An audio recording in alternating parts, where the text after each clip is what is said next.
Dear Ma and all, by Jove, I sure am losing my grip as regards writing, for in spite of my very good intention to write to all my friends and pals, as yet I haven't even attempted it. The main reason why being that when I have eventually finished down at the aerodrome, I certainly don't feel much like pushing the pen, but I sure must pull myself together and get cracking with the pen, or else. I do most sincerely hope that they all understand how I am placed.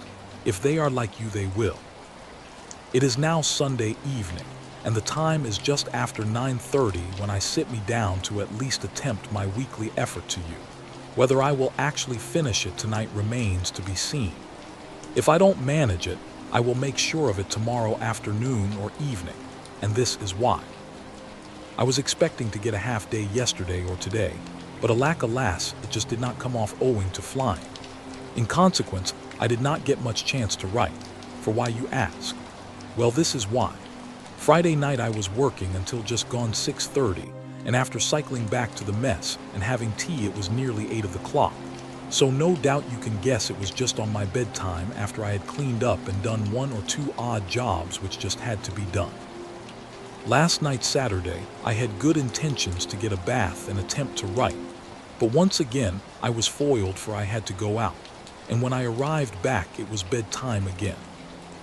Now tonight, since I have been in the mess, 7 OC, I have had my tea rather late again too, had my much needed bath, cleaned up, listened to the news, and here I am actually on the job, here, hopping to get well on with it before knocking off. Time will tell. I doubt I will get it finished tonight, as it is just on 10 o'clock already. Yes, I do find the stamps quite handy, for I don't go downtown much, if at all, when the shops are open. I'm very pleased to know that my last week's letter arrived in jolly good time on Thursday. I also had one from Gwen on Wednesday which I have yet to answer. My, oh my, I will have to get a grip of myself. You sure can picture the difference this week to last, of the conditions under which I am writing to you, or can you?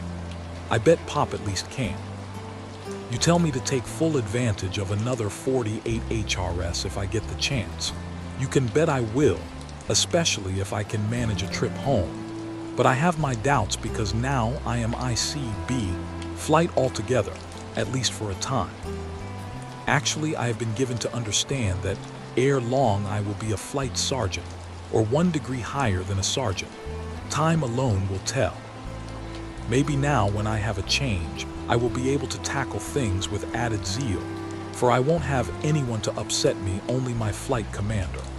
I only wish it was as easy as that. All at 95 Wesley Road were indeed pleased to see me last weekend, and asked me to remember them all to you, especially Mrs.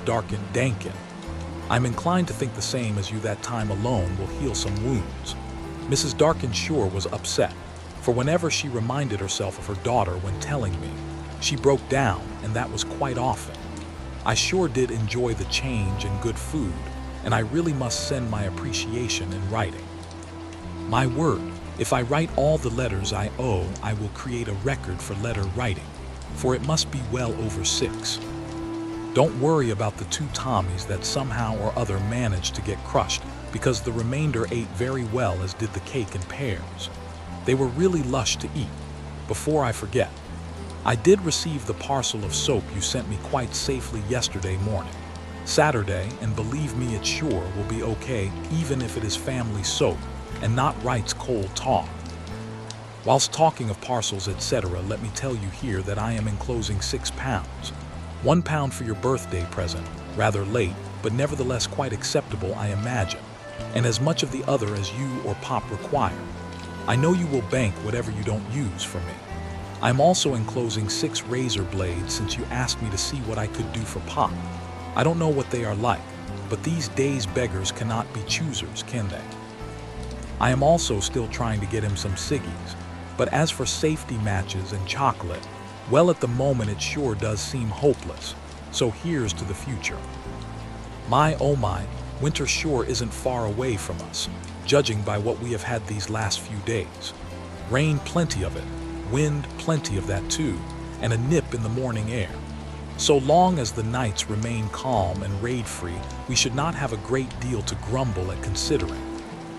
I am very sincerely sorry to hear that Pop has got a nasty cold or has had. Tell him to take more care of himself. I'm doing my best to steer clear of them. Up to now, I'm pretty successful. I hope Pop is much better. In fact, I hope he has lost the cold he had. Yes, our Evie is engaged now to her Ron. I reckon I know how you feel at not having had a letter from either Evie herself or from Ma telling you of the event, but I reckon I know why. They know you will get to know from Gwen and I, and that one of these days they will actually get down to writing to you if they have not done so by now. I hope they have. I reminded Gwen in my last letter to her about you waiting to hear from Ma and Evie. It sure does look as if I will have to start the ball rolling again between Bill and I, for he is still writing to me.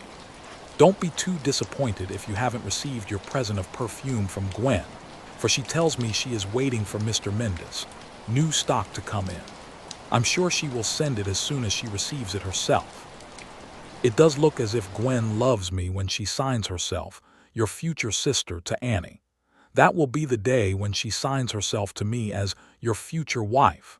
Maybe I am expecting too much.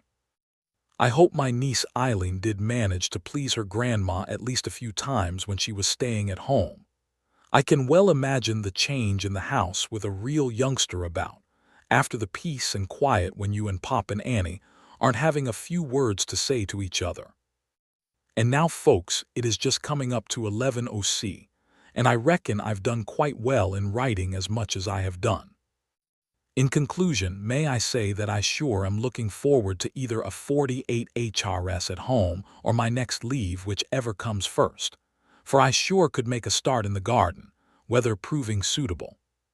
Cheerio to all for now, and here's to the next time. My very best wishes, etc., to everyone, especially to Pop and Pa Edwards. Love to sister and your own self from your one and only, our John.